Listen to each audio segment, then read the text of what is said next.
দিদি আমি আসছি, হ্যাঁ সাবধানে থাকিস। ভাই তুই তাড়াতাড়ি চলে আসিস, তুই না থাকলে আমার একদম ভালো লাগে না। আরে তুই চিন্তা করছিস কেন? স্নেহা আছে তো, স্নেহা তোর ঠিক খেয়াল রাখবে। স্নেহা, স্নেহা। হ্যাঁ বলো। আমি অফিসে যাচ্ছি, তুমি দিদির খেয়াল রেখো, আর সময় মতো দিদির খাবারটার ওষুধটা দিয়ে দিও। হুম হ্যাঁ আমি দেখে নেব, তুমি সাবধানে যাও। হুম।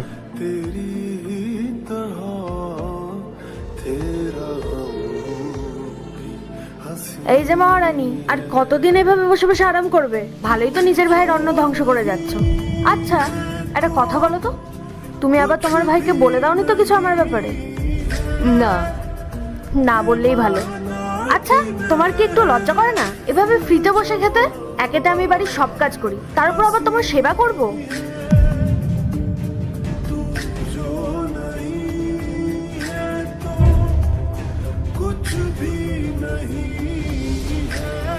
এই শোনো, আমি তোমার দেখভাল করতে পারবো না, দরকার হলে আয় রেখে দেবে।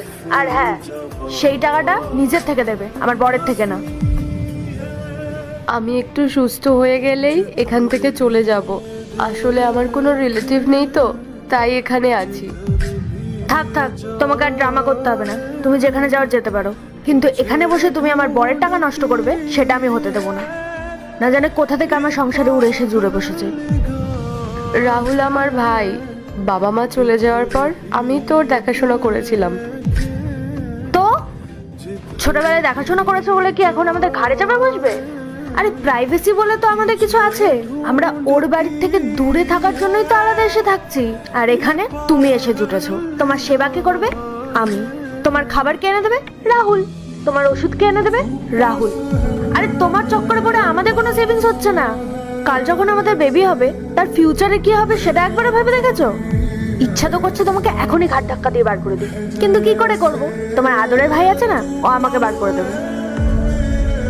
আচ্ছা, আমি রাহুলের সাথে কথা বলে কালকে এখান থেকে চলে যাব।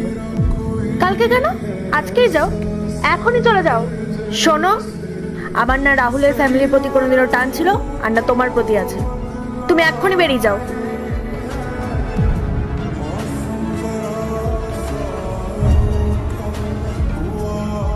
ওঠ, ওঠ বলছি। না না, আমি কোথাও উঠবি না যাব মানে? না। ছাড়ো, উঠতেই হবে। লাগছে আমার। ওঠ, ছাড়ো। ওঠ বলছি। উঠবি না মানে তোর ঘাড় উঠবে।